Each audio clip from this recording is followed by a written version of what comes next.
He lived drowned in grief, until he caught his maid dancing with his son in a wheelchair and something unexpected happened. Watch this story until the end. You will be surprised by this story. If you like stories, subscribe to this channel, leave your comment. We post videos like this every day, continuing. The rain against the windows of the Manchester terraced house had become David's only companion these past 2 years. He sat in his usual spot at the kitchen table, staring at the cold cup of tea that had long since stopped steaming, watching the droplets race each other down the glass. The sound should have been comforting, but instead it reminded him of that night. The night everything changed. The night when the rain made the road slippery and took away the most precious thing in his life. Sarah had been everything to him, his wife, his best friend, the light that filled every corner of their modest home in Didsbury. She had this way of making even the dreariest Manchester morning feel like sunshine was just around the corner. Her laughter used to echo through these very walls, mixing with the sound of their 8-year-old son, Jamie, racing up and down the stairs, full of endless energy and questions about everything under the sun. Now, the house felt like a tomb. David pushed the tea away and glanced at the clock on the wall, 3:30 in the afternoon, and he hadn't moved from this chair since breakfast. This had become his routine, if you could call it that. Wake up, make tea, sit, stare, exist. Just exist. Nothing more, nothing less. The days blended into each other like watercolors in the rain, each one as grey and meaningless as the last. The silence from upstairs was deafening. Jamie hadn't spoken a single word since the accident, not one word. The doctors called it selective mutism, brought on by trauma. They said children sometimes retreat into themselves when the world becomes too much to bear. David understood that feeling all too well. The boy who used to chatter endlessly about football, about the stories Sarah would read to him, about his dreams of becoming an astronaut had simply vanished. What remained was a shell, a shadow of the bright child who once filled their lives with joy. The accident had left Jamie paralyzed from the waist down. The doctors spoke in careful, measured tones about spinal injuries and rehabilitation, about adapted living and new realities. They used words like adjustment and acceptance as if they were simple things you could just decide to do, as if you could just flip a switch and learn to live with the fact that your child would never run again, never kick a ball in the back garden, never dance at his wedding. David had tried everything: physiotherapy, occupational therapy, counseling, support groups. He'd taken Jamie to specialists in London, sought second opinions, even third opinions. Nothing worked. The boy remained locked inside himself, as unreachable as if he were on the moon instead of just upstairs in his bedroom. The wheelchair they'd bought sat mostly unused. Jamie preferred to stay in bed, staring at the ceiling, lost in a world that David couldn't access. The guilt was eating David alive. He should have been the one driving that night, should have insisted on taking the wheel when the rain started coming down harder, should have said no to the dinner party, should have stayed home, should have done 1,000 different things that might have changed everything. But he hadn't. And now Sarah was gone and Jamie was broken, and David was left to navigate this nightmare alone. The social services had been kind but persistent. They'd assigned caseworkers, arranged for equipment, suggested residential care options that David had firmly refused. This was his son, his responsibility, his penance. He wouldn't abandon Jamie, even if the boy seemed to have abandoned the world. The sound of a car door slamming outside broke through David's reverie. He looked up, confused. He wasn't expecting anyone. The social workers usually called ahead, and he'd stopped seeing friends months ago. They'd tried, bless them, but their attempts at comfort felt hollow when you were drowning in grief. Eventually, they'd stopped calling, stopped dropping by, and David had been grateful for the solitude. The doorbell rang, sharp and insistent. David dragged himself to his feet, his joints protesting after hours of sitting motionless. He caught a glimpse of himself in the hallway mirror and winced. When had he started looking so old?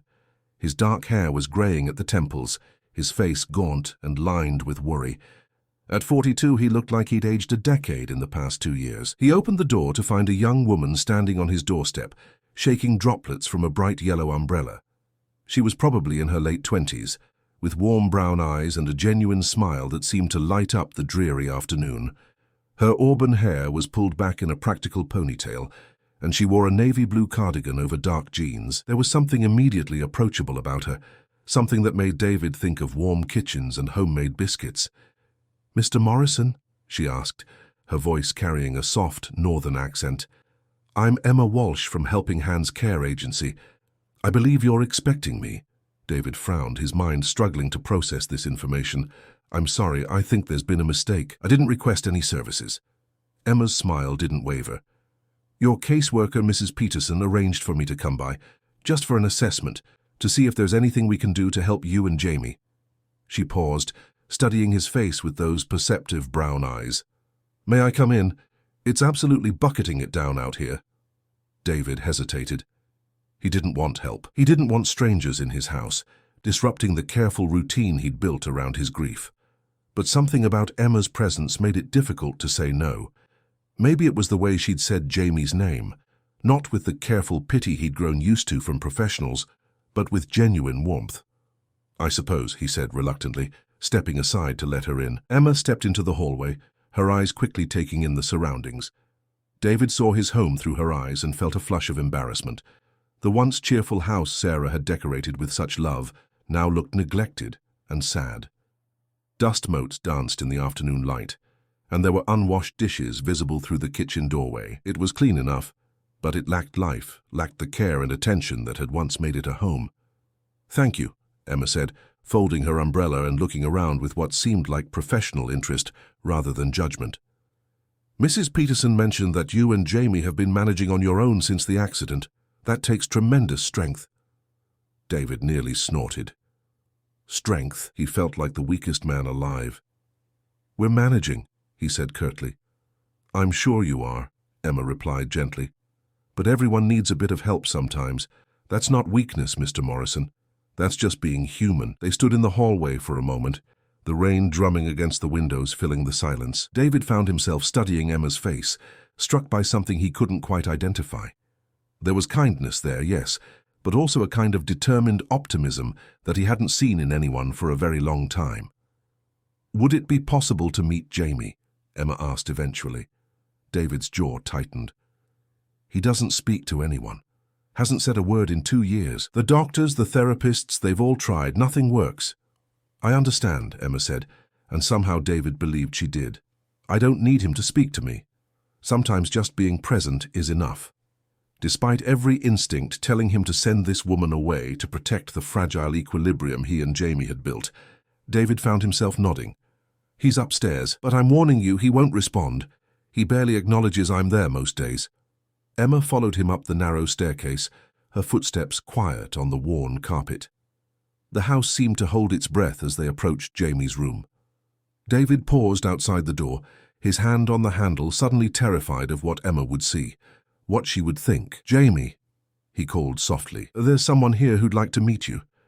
He pushed open the door to reveal his son's bedroom, once a riot of football posters and model airplanes, now stark and clinical. The cheerful decorations had been replaced with medical equipment and accessibility aids. Jamie lay propped up in bed, staring out the window at the rain, his thin frame barely making an impression beneath the duvet. The boy was small for his age now, the accident and its aftermath having stolen his appetite along with everything else. His dark hair, so like David's, hung limp around his pale face. He didn't turn when they entered, didn't acknowledge their presence in any way. "Hello, Jamie," Emma said, her voice soft but clear. She didn't use the careful, patronizing tone that most adults adopted when speaking to him. She spoke to him like she would speak to anyone. "I'm Emma. I've come to visit for a little while." Jamie's eyes flicked toward them for just a moment before returning to the window. It was more reaction than David had seen in weeks. Emma moved closer to the bed, not asking permission, not making a big show of it. She simply walked over to where Jamie could see her easily and sat down in the chair beside his bed. "You have a lovely room," she said conversationally. "And that's quite a view. I bet you can see the whole street from here." She wasn't trying to force conversation or demand responses. She was just there, present, comfortable in the silence in a way that David had never managed to be. "I'll leave you to it," David said quickly, backing toward the door. The scene felt too intimate, too full of possibilities that he wasn't ready to hope for. But as he started to close the door behind him, he heard something that made his heart stop. It was quiet, barely more than a whisper, but it was unmistakably the sound of Jamie's voice. "Rain," the boy said, so softly David almost convinced himself he'd imagined it. Emma's voice was equally quiet when she replied, "Yes, it is raining. Proper Manchester weather, isn't it? I quite like the sound it makes." David stood frozen in the hallway, afraid to breathe, afraid to move, afraid that any sound might break whatever spell Emma had somehow cast. Jamie had spoken. After 2 years of silence, his son had spoken. He leaned against the wall, overwhelmed by emotions he couldn't name. For the first time since the accident, David felt something he'd thought was lost forever. He felt hope. Inside the room, Emma's gentle voice continued, talking about rain and Manchester and small, inconsequential things that somehow felt monumentally important. She didn't push, didn't make demands. She simply offered her presence like a gift, with no strings attached. David closed his eyes and listened to the sound of his son's world slowly beginning to crack open. Maybe, just maybe, there was still light to be found in all this darkness. Maybe Emma Walsh from Helping Hands Care Agency was exactly what they needed. Maybe it wasn't too late for any of them to find their way back to something resembling life. The rain continued to fall against the windows, but for the first time in 2 years, David didn't hear it as an ending. He heard it as a beginning. 3 weeks had passed since Emma Walsh first walked through David Morrison's front door, and the house in Didsbury had begun to transform in ways that seemed almost magical. The change hadn't happened overnight, but gradually, like watching a garden come back to life after a long, harsh winter. David stood in the kitchen doorway, watching in amazement as Emma sat cross-legged on the living room floor with Jamie. She'd helped move him from his bed to the sofa earlier that morning, something David had tried countless times without success. But when Emma suggested it, framing it as an adventure rather than therapy, Jamie had actually nodded his agreement. They were working on a jigsaw puzzle, a 1,000-piece landscape of the Lake District that Emma had brought from home. Jamie's movements were careful and deliberate as he fitted pieces together, his face showing more animation than David had seen since before the accident. The boy was actually concentrating, actually engaged with something outside himself. "That's brilliant, Jamie," Emma said, her voice full of genuine enthusiasm as he placed a piece of sky into the puzzle. "You've got such a good eye for this. Look how perfectly that fits." Jamie's lips twitched in what might have been the beginning of a smile. It was barely there, gone almost before David could register it, but it was real. His son had almost smiled. Emma had this remarkable gift, David was beginning to realize. She never treated Jamie like a patient or a victim. She spoke to him like he was simply a boy who happened to use a wheelchair, who happened to be quiet. She never pushed him to talk, never made him feel pressured or different. Instead, she created spaces where conversation might happen naturally, if Jamie chose to fill them. "Your dad tells me you used to love football," Emma said casually, sorting through puzzle pieces. "Manchester United, right? I'm more of a City fan myself, but I suppose we can't all have perfect taste." David held his breath, waiting to see if Jamie would respond to the gentle teasing. For a moment, nothing happened. Then, so quietly that David almost missed it, Jamie made a sound. Not quite a laugh, but something close to it. A tiny exhalation of amusement that was worth more than all the gold in the world. Emma's method was unlike anything the various therapists and specialists had tried. She didn't arrive with clipboards and assessment forms. She came with stories, games, art supplies, and an endless supply of patience. She turned everything into an adventure. Getting dressed became a race against time.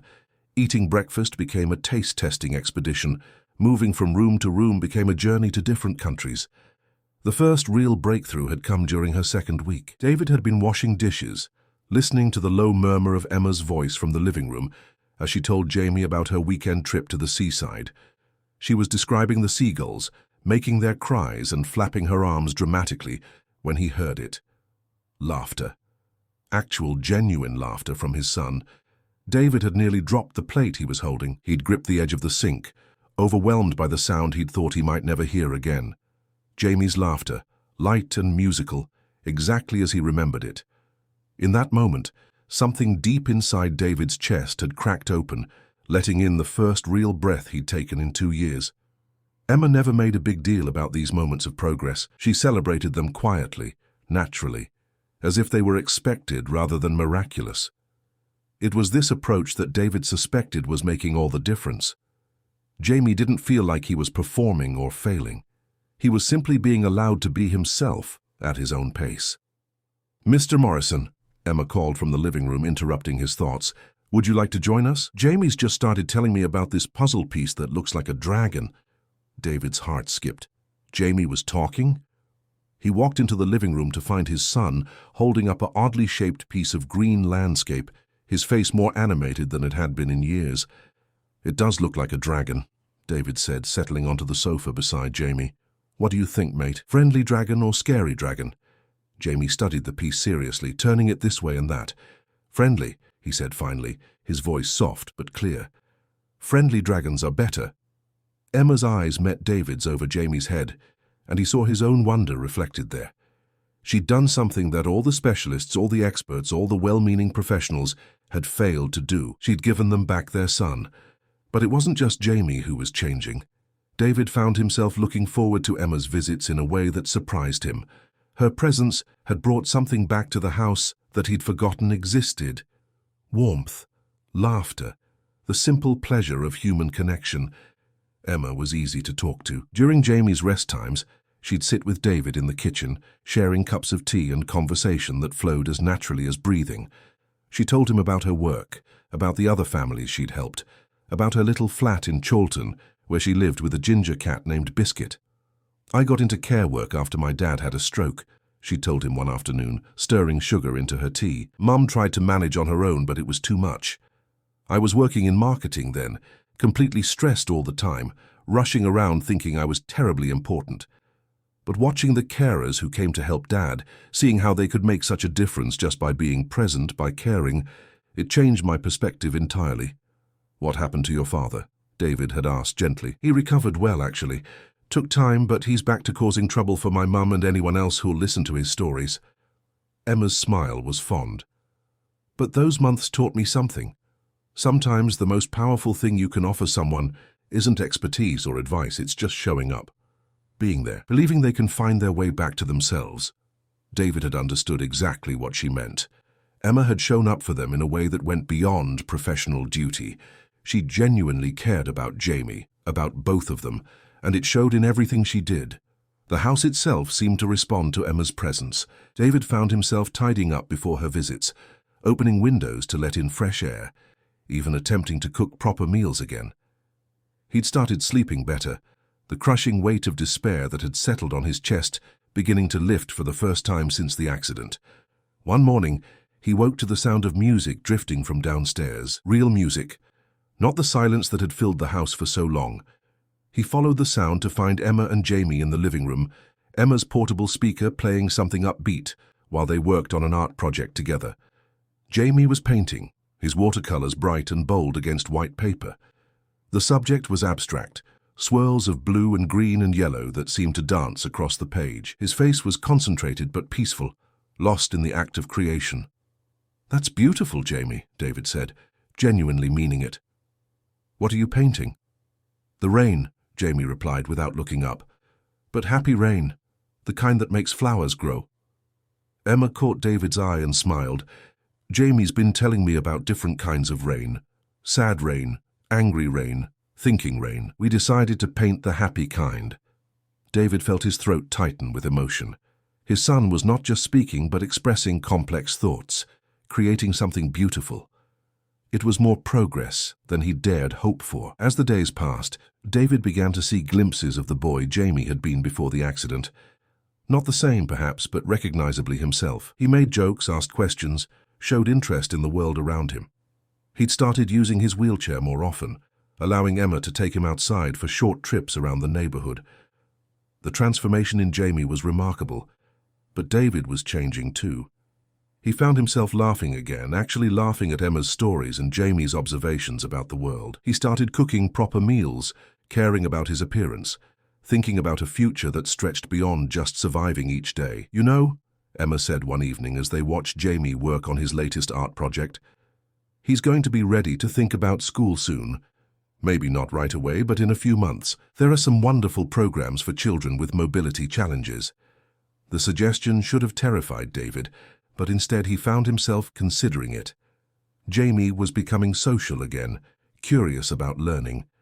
Maybe it was time to think about the next steps, about building a real life rather than just existing in the shadow of tragedy. He'd need to be ready, David said carefully. He's getting there, Emma assured him. We all are. There was something in the way she said we that made David's heart skip. Somewhere along the way, Emma had stopped being just Jamie's caregiver. She'd become part of their little family, as essential as breathing. The thought of her not being there, of this arrangement ending, filled him with a panic he wasn't ready to examine too closely. Emma, he began one evening as she prepared to leave, then stopped, not sure how to continue. Yes, she prompted gently, zipping up her jacket. Thank you. For everything you've done for us. For Jamie. I don't know how to repay you. Emma smiled, the same warm, genuine smile that had greeted him that first day. You don't need to repay anything, David. This is what I do. And besides, her cheeks colored slightly, you've both given me something too. Jamie's taught me that healing isn't always about going back to who you were before. Sometimes it's about discovering who you can become. And you've shown me what real strength looks like. They stood in the hallway, the space between them charged with something neither was quite ready to name. David felt drawn to her in a way that was both thrilling and terrifying. It felt like betraying Sarah's memory, to have feelings for another woman, but it also felt like the first truly alive thing he'd experienced since the accident. I should go, Emma said softly, but she didn't move toward the door. Emma, David started, then stopped as they heard Jamie calling from upstairs. Dad? Emma, can you come see my picture? The moment passed, but something had shifted between them. As Emma climbed the stairs to see Jamie's latest creation, David followed, his heart full of hope and confusion in equal measure. Jamie's newest painting was spread across his bed, a riot of colors that somehow formed a recognizable scene. It was their house, but brighter, more vibrant than reality. 3 figures stood in front of it, a man, a woman, and a child in a wheelchair. They were holding hands, all 3 of them, and above their heads, the sun was shining through clouds that looked like they were dancing. It's us, Jamie said simply, as if it were the most natural thing in the world. Our family. David's breath caught in his throat. Emma's hand found his, their fingers intertwining as naturally as if they'd done it 1,000 times before. For a moment, the 3 of them stood there in the lamplight, looking at Jamie's vision of their future.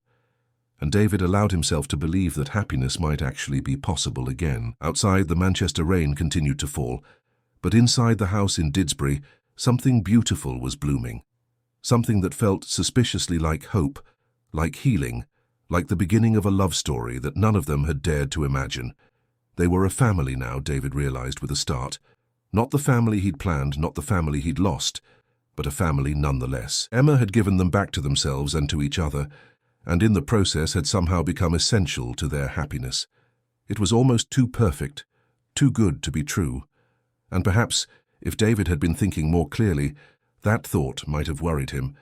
But he was too caught up in the joy of rediscovering life to question it, too grateful for the miracle of his son's laughter and the unexpected gift of Emma's presence. He couldn't have known that their newfound happiness was about to be tested in ways he never could have imagined. Couldn't have predicted that the past was about to reach out with cruel fingers to shake the foundation of everything they'd built together. For now, there was only this moment, this room, this woman and this child who had somehow saved him from drowning in his grief. David squeezed Emma's hand and smiled at his son's beautiful painting, allowing himself to believe that the worst was behind them. He was wrong. The knock on the door came on a Tuesday morning, sharp and insistent, cutting through the gentle rhythm of breakfast conversation that had become so precious to David Morrison. He and Emma were in the kitchen, laughing about something Jamie had said about his latest painting, when the sound froze them both mid-sentence. David wasn't expecting anyone. Emma's visits were scheduled. The grocery delivery wasn't due until Thursday, and he'd long since stopped having surprise visitors. The knock came again, more urgent this time, and something cold settled in David's stomach. I'll get it, he said, rising from the table. But Emma was already standing too, her caregiver instincts sensing something amiss. Would you mind checking on Jamie while I answer the door? David asked, though he wasn't entirely sure why he felt the need for Emma to be elsewhere. Something about the insistence of that knock had set every nerve in his body on edge. Emma nodded, heading upstairs while David made his way to the front door. Through the frosted glass, He could see the outline of a woman, tall and slender, standing perfectly still. His hand hesitated on the door handle, a premonition he couldn't name making him reluctant to turn it. But he did turn it, and when the door swung open, David Morrison felt the world tilt off its axis. Standing on his doorstep was Sarah. Not Sarah, his mind corrected frantically. Sarah was gone. Sarah was buried in Chawton Cemetery. But this woman looked so exactly like his dead wife that for a moment he couldn't breathe, couldn't think, couldn't do anything but stare. "Hello, David," the woman said, and even her voice was Sarah's voice, though something in the tone was different, colder, more controlled. "May I come in?" "Charlotte?" David managed to whisper, recognition finally fighting its way through the shock. Sarah's twin sister, whom he'd met only a handful of times during their marriage. She'd been living abroad, working in international finance, rarely visiting. At Sarah's funeral, she'd been there but distant, offering condolences in a formal, almost businesslike manner, before disappearing again. "Yes, it's me," Charlotte said, stepping forward slightly. "I know this is unexpected, but I was hoping we could talk." She looked exactly like Sarah, every detail identical except for subtle differences in bearing and expression. Where Sarah had been warm and animated, Charlotte was composed and measured. Where Sarah had smiled easily, Charlotte's face remained carefully neutral. But the physical resemblance was so striking that David felt like he was seeing a ghost. "Of course," David said automatically, stepping aside to let her in, though every instinct was screaming at him to close the door. "Come in." Charlotte entered the hallway with the same precise movements David remembered from their few previous meetings. She was impeccably dressed in a tailored grey coat and black boots, her hair styled in a sleek bob that was subtly different from Sarah's usual carefree waves. Everything about her spoke of control and careful planning. "How is Jamie?" she asked, removing her coat and folding it neatly over her arm. "I've been thinking about him a great deal." He's doing much better," David said, still struggling to process her presence. "He's been making real progress lately." "Progress?" Charlotte's eyebrows rose slightly. "I was under the impression that his condition was quite severe. Hasn't he been unable to speak?" "He's speaking now," David said, defensive pride creeping into his voice. "We've had some wonderful help, and he's really coming out of his shell." As if summoned by the conversation, footsteps sounded on the stairs. Emma appeared first, followed more slowly by Jamie in his wheelchair, which Emma was helping him navigate down the specially installed stair lift. Jamie looked up as they reached the bottom of the stairs, and the moment he saw Charlotte, everything changed. The colour drained from his face, and he made a sound that was somewhere between a gasp and a sob. His hands gripped the arms of his wheelchair so tightly that his knuckles went white. "No," he whispered, his voice barely audible. "No, no, no." Emma was beside him instantly, kneeling down to his level, her voice gentle and reassuring. "It's okay, Jamie. You're safe. I'm here." But Jamie was shaking his head frantically, his eyes never leaving Charlotte's face. She looks like your mummy," Charlotte said, stepping forward with what might have been intended as a gentle smile. "I know, darling. I'm your mummy's sister. We looked very much alike." If she'd intended to comfort Jamie, she'd had the opposite effect. The boy let out a wail of distress and buried his face against Emma's shoulder, his whole body shaking with the force of his emotions. "Perhaps," Emma said carefully, "this might be too much for him right now. Big surprises can be overwhelming." David saw something flicker across Charlotte's face, too quick to interpret, but it was gone in an instant, replaced by a look of concerned understanding. "Of course," Charlotte said smoothly. "I should have thought. This must be very difficult for him." She looked at Emma with cool assessment. "And you are?" "Emma Walsh," Emma replied, standing while keeping one protective hand on Jamie's shoulder. "I'm Jamie's caregiver." "His caregiver." Charlotte repeated the words as if tasting something unpleasant.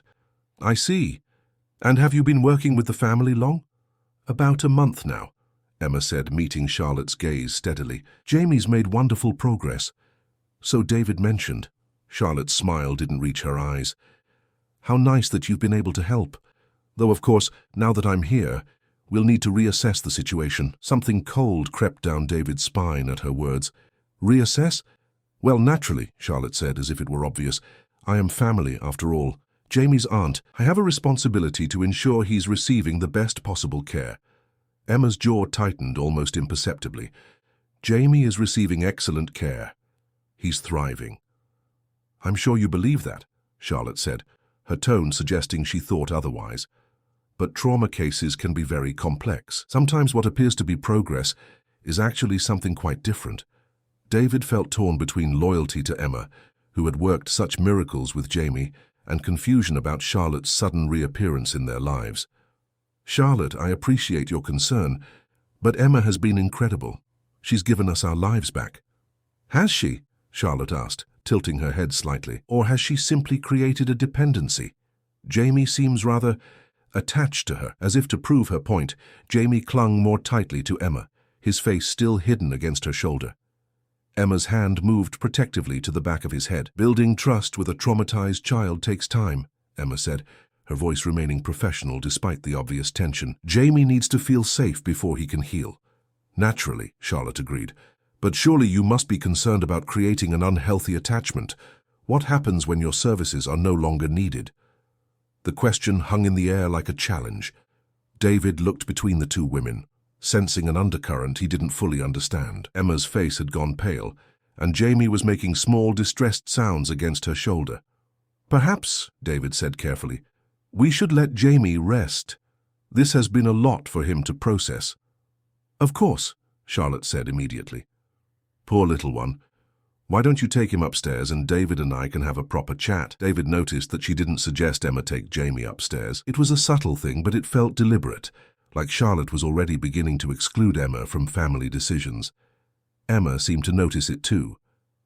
I think I should stay with Jamie for a while, she said, until he's feeling more settled. That's very thoughtful, Charlotte replied, but I'm sure he'll be fine once he's had a chance to rest. Family can be overwhelming for children in his condition. The way she said his condition made it sound like Jamie was fundamentally broken rather than a child who was healing. Emma's eyes flashed with something that might have been anger, quickly controlled. Jamie, Emma said gently, would you like to go to your room for a while? We could work on that story you were writing. Jamie lifted his head slightly and nodded, his face tear-streaked but trusting.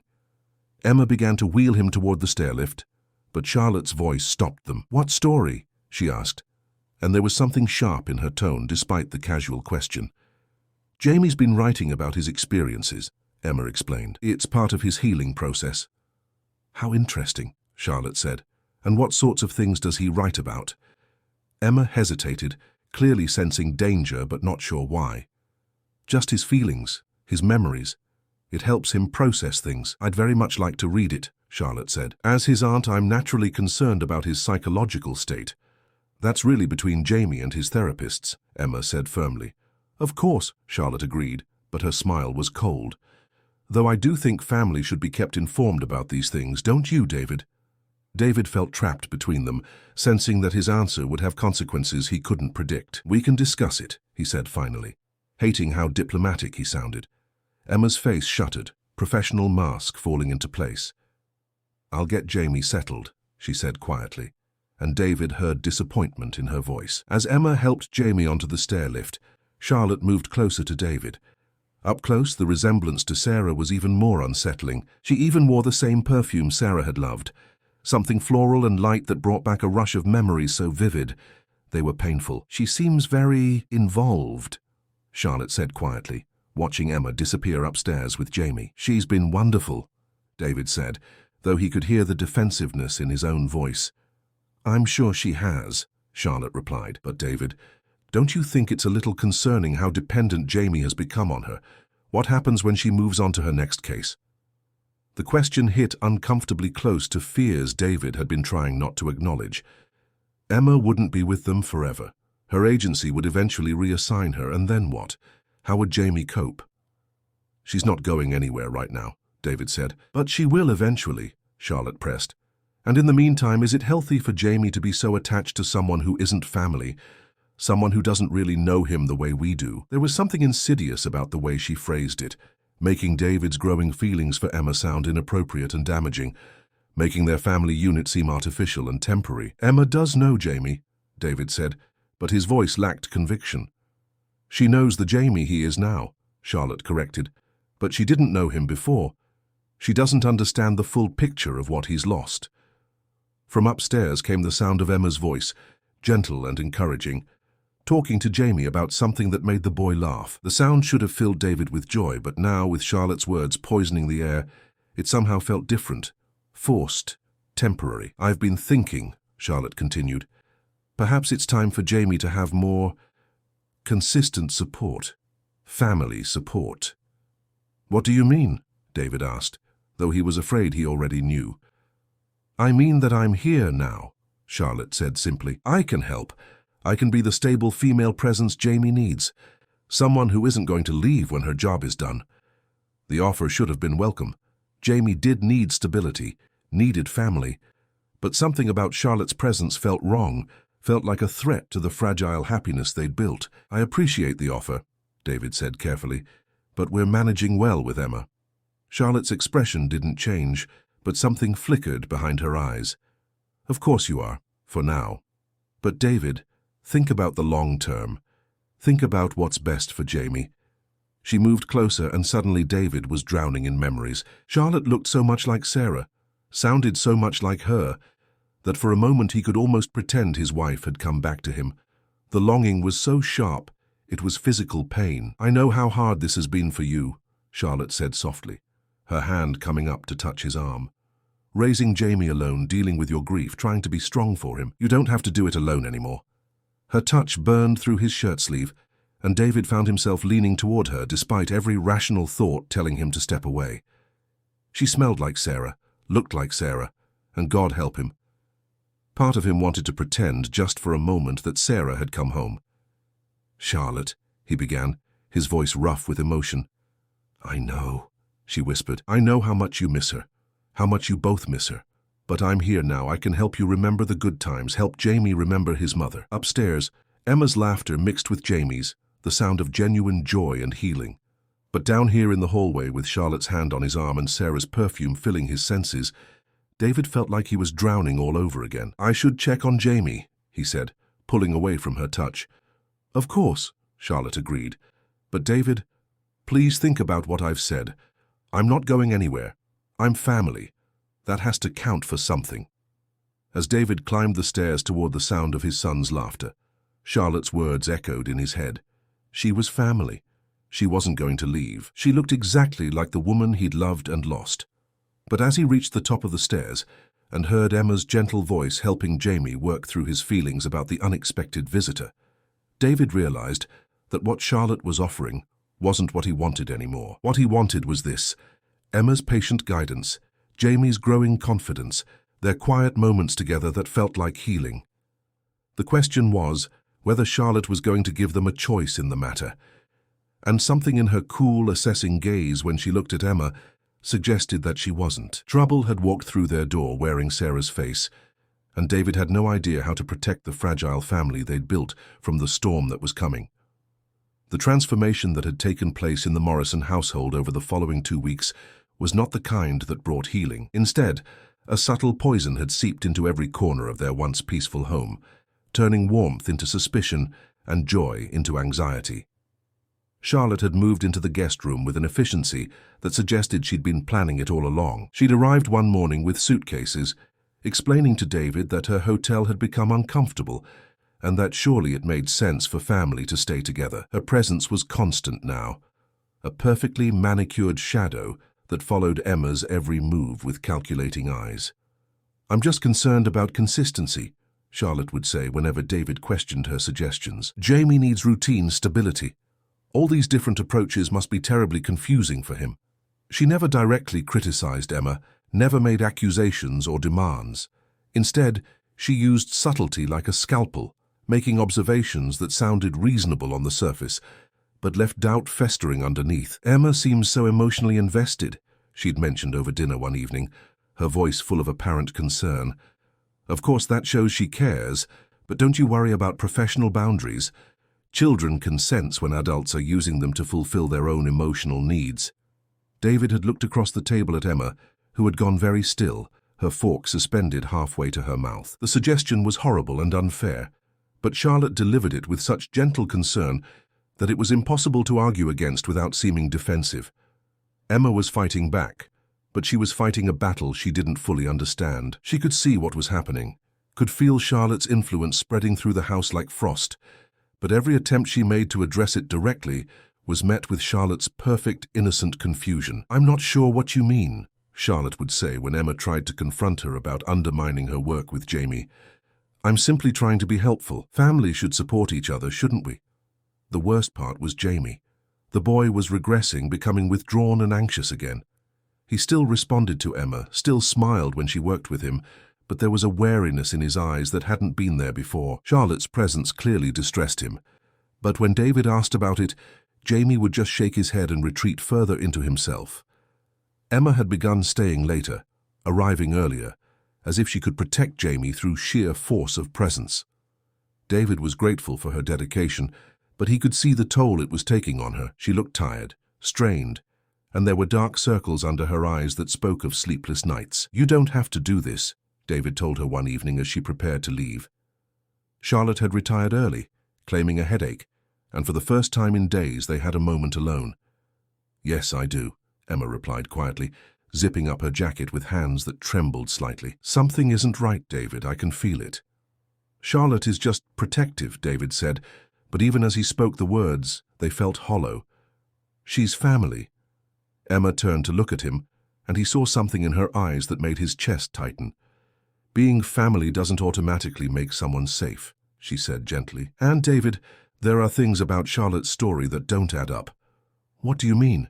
Emma hesitated, clearly weighing her words carefully. "She told you she's been living abroad, working in finance.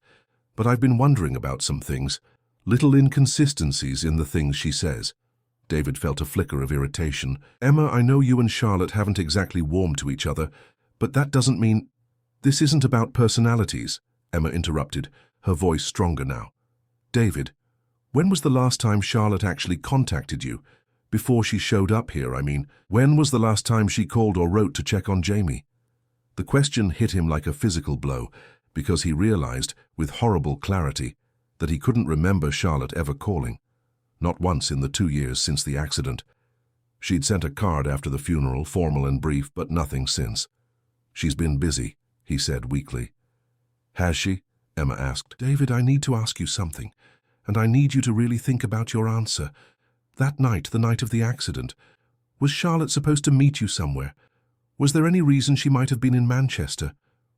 David's blood went cold. "Why would you ask that?" "Because Jamie's been drawing again," Emma said quietly. "Different pictures than before. Pictures of the accident. And David, there are 3 people in the car in his drawings, not 2. 3. The world seemed to tilt around David as the implications of what Emma was saying crashed over him. "That's impossible. Charlotte was abroad. She was—" "Was she?" Emma pressed. "David, I think you need to see the pictures Jamie's been drawing, and I think we need to have a conversation with him about that night." Before David could respond, they heard footsteps on the stairs. Charlotte appeared, wrapped in a silk robe, her hair perfectly arranged despite her supposed headache. "I couldn't sleep," she said, her eyes moving between them with sharp interest. "What are you two discussing so intently?"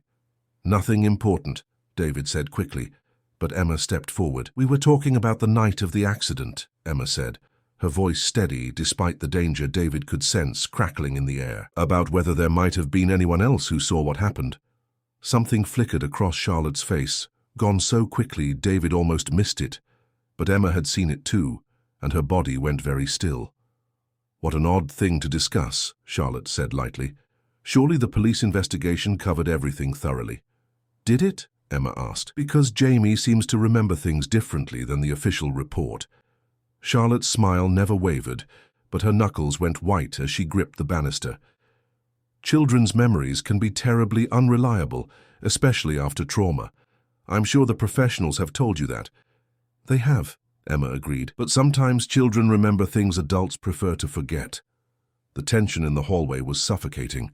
David looked between the 2 women, feeling like he was standing on the edge of a precipice he couldn't see. "Perhaps," Charlotte said, her voice dropping to something that was almost a whisper. "This conversation should wait until morning, when everyone is thinking more clearly." "Actually," Emma said, "I think clarity is exactly what we need right now." She turned to David, and he saw resolution in her eyes that was both admirable and terrifying. "David, I need to show you something. Will you come with me?" Charlotte stepped forward. "I really don't think disturbing Jamie at this hour is appropriate." "I wasn't talking about disturbing Jamie," Emma said. "I was talking about the evidence I've been collecting." David felt the floor drop out from under him. "Evidence?" Emma nodded toward the kitchen. "I've been doing some research, phone records, travel documents, credit card statements.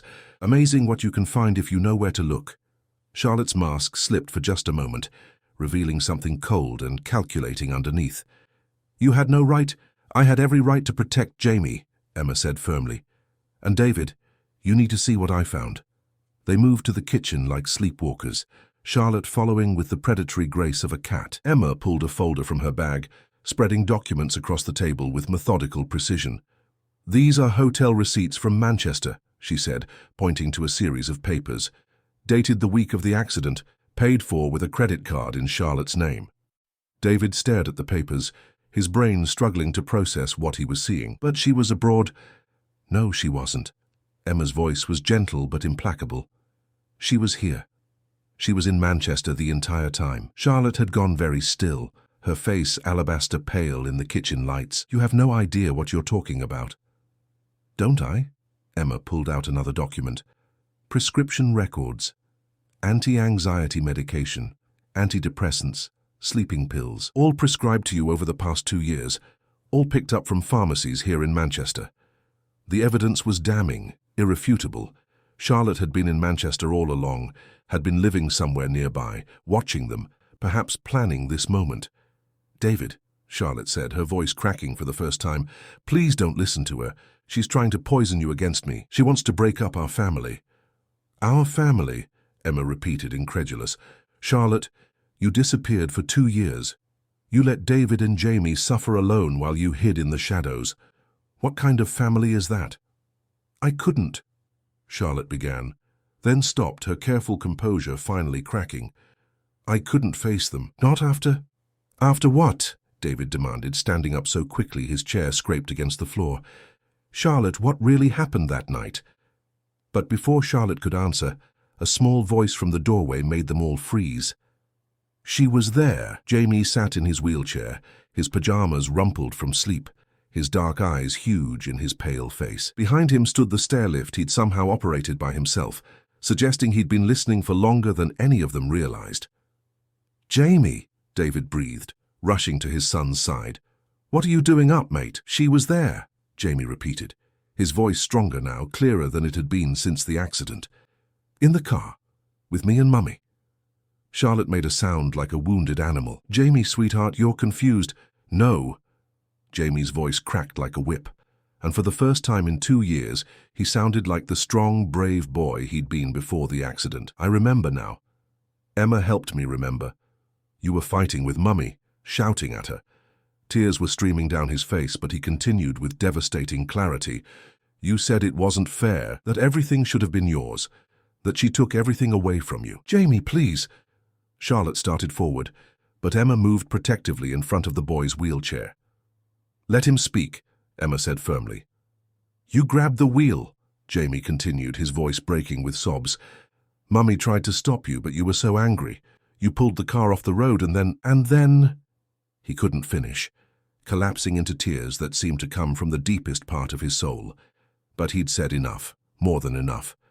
David stared at Charlotte, watching as the mask finally, completely fell away. The woman standing in his kitchen no longer looked like Sarah. She looked like a stranger, like someone capable of unspeakable things. "It wasn't supposed to happen," Charlotte whispered, her voice broken. "I just wanted her to stop being so perfect, stop having everything I wanted. She always got everything. Always." Her confession spilled out like poison from a lanced wound. "I loved you first, David, before she even met you. But you only ever saw her. Sweet, perfect Sarah who could do no wrong. And then she had Jamie, and a beautiful home and a husband who adored her, and I had nothing. Nothing but a job I hated and an empty flat, and the knowledge that I would always be second best." David felt sick, physically sick, as the truth crashed over him. "You killed her. You killed my wife." "It was an accident," Charlotte cried. "I never meant for anyone to get hurt. I lost control. I grabbed the wheel because I was so angry, so tired of being invisible. And then everything went wrong, and Sarah was—" She couldn't finish the sentence. "And you ran," Emma said, her voice full of disgust. "You left them there and ran." "I tried to help," Charlotte protested weakly, "but Sarah was already— and Jamie was unconscious, and I panicked. I called for help and then I left because I knew that if anyone found out what I'd done—" "You let David blame himself for 2 years," Emma continued relentlessly. "You let him think it was his fault while you hid like a coward." "I came back," Charlotte said desperately. "I came back to make it right, to be the family they needed. I could have been everything Sarah was, everything they lost." "By poisoning me?" Emma asked quietly, and David's blood ran cold. Emma reached into her jacket pocket and pulled out a small glass vial, half full of clear liquid. "You put something in my tea yesterday afternoon. I found the bottle in your room. What was it, Charlotte? What were you planning to do to me?" Charlotte's face had gone ashen. "You don't understand. You were ruining everything. David and Jamie were getting too attached to you.